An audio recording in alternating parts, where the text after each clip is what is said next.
Today we're diving into the NuPhy Halo V2, a wireless mechanical keyboard that it looks like it was designed by aliens with impeccable taste. I've got the black version here paired with the silky smooth Raspberry linear switches, and honestly, this might be one of the best pre-built boards I've tested so far this year.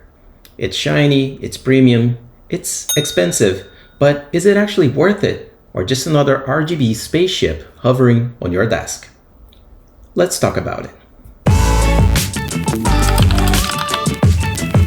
In this video, we'll go through design, sound, switch feel, keycaps, connectivity, battery life, and of course, whether it actually lives up to the hype. By the end, you'll know if the Halo V2 is just another flashy RGB keyboard or truly a premium board that deserves a permanent spot on your desk. First, let's dive into the design. The Halo V2 comes in a solid aluminum top frame with a translucent polycarbonate base that gives off this 360 RGB halo glow. Inside, the Halo V2 has a surprisingly complex acoustic setup for a pre-built gasket-mounted keyboard. You're looking at multiple layers of sound dampening, foam sitting between the plate and the PCB, a thin transparent PET sheet that helps clean up any resonance, another layer of foam beneath the PCB, and a thick base foam sitting at the bottom of the case. And all of that is held by soft gasket strips that lets the plate flex just a little as you type. It's a full acoustic stack with about 6 layers in total, and it's what gives the Halo V2 that soft, muted, marbly tone without needing any mods and with no hollow ping on any of the keys. You can get this keyboard in a 65% layout, 75%, or 96%. I'm a big fan personally of 75% keyboards, so I got this in this size in black. There are also multiple colorways, and I was really on the fence between the black or the blue version, but I decided to go with the black as it fits well with my current setup. Now, in terms of weight, this thing is hefty. Don't be fooled by the smaller sort of frame that this thing has. It is about 1.1 kilos. It doesn't really flex much, certainly not as much as the Ola 75, especially at the center of the keyboard layout as you're typing. Design-wise, this thing looks like NuPhy decided to merge Apple's design with an RGB light show. You've also got 3 connection modes here. You have wired USB-C, Bluetooth 5.1 with up to 3 devices, and a 2.4 GHz wireless connectivity with 1000 Hz pooling. So what that actually means is that you can game wirelessly with near zero delay, and really no excuses when you're playing Valorant and your KD is not looking that good. Battery-wise, it packs a 4000 mAh cell inside. That means that it has around 200 hours of use with all the lights off, about 6 to 8 hours of full RGB mode and full RGB brightness, and about 15 to 20 hours at 50% brightness of the RGB lights. And if you're using all of the RGB here, you'll be plugging this cable every few days to charge, but honestly, it is worth the light show. Now, talking about the keycaps. The keycaps are double-shot PBT in NuPhy's custom MSA profile. Think of it as a mid-height between a full SA keycap and perhaps a smaller profile. They're taller than cherry keycaps, but shorter than classic SAs, with sculpted brows and bevel edges for a nice ergonomic feel.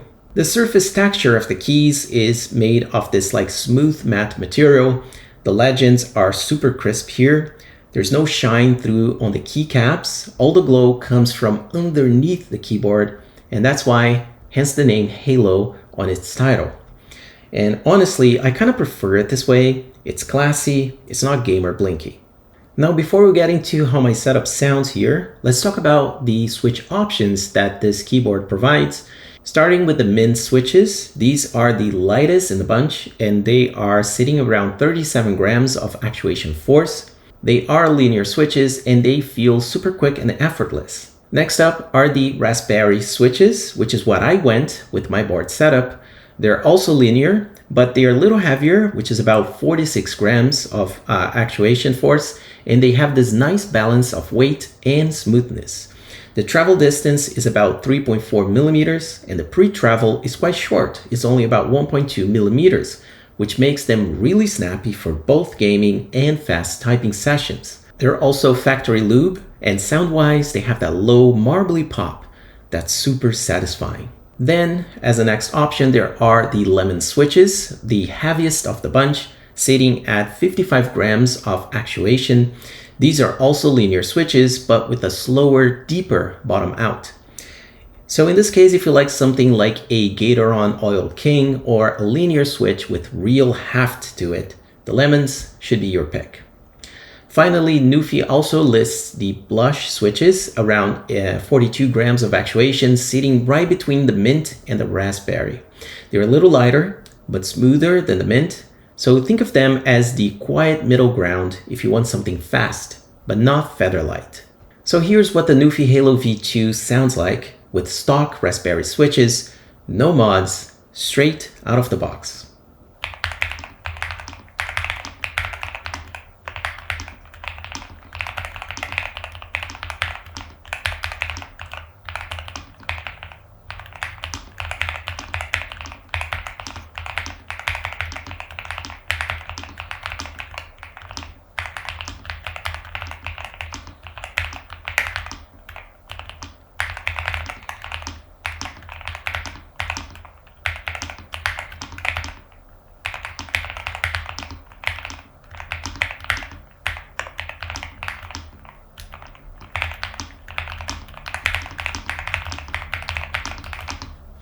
So who is this keyboard now for, and who is this keyboard not for?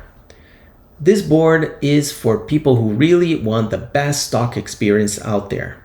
Something beautiful, smooth, and ready to go out of the box. If you love clean aesthetics, RGB ambiance, and that marbly sound without lifting a screwdriver, this keyboard is for you. Now, if you want long battery life with lights blazing at 24/7, or if you are a Hall effect gamer, or you want to change the switches to Hall effect switches, this board is not for you. So now let's talk about the final scores here. The NuPhy Halo V2 is one of those rare keyboards that feels like a finished product and not a DIY kit or a project that you need to fix out of the box. It's proof that you can have personality, RGB, design, and real performance all in one clean package. So yeah, it's just not another flashy keyboard. In conclusion, it's one of the few that actually earns its spot on your desk. So that's it for this video, guys. I hope you guys enjoyed, and if you did, a like would be super appreciated, as well as make sure to hit the subscribe button and the bell notification icon so you don't miss any of these reviews, sound tests, and videos that can make you a better collector, enthusiast, or consumer in the mechanical keyboard world. Now, here on the screen, there's more videos for you guys to watch. One is my latest upload, and the other one is a video that YouTube's recommending you to check it out. Thank you so much for watching, and I'll see you on the next one.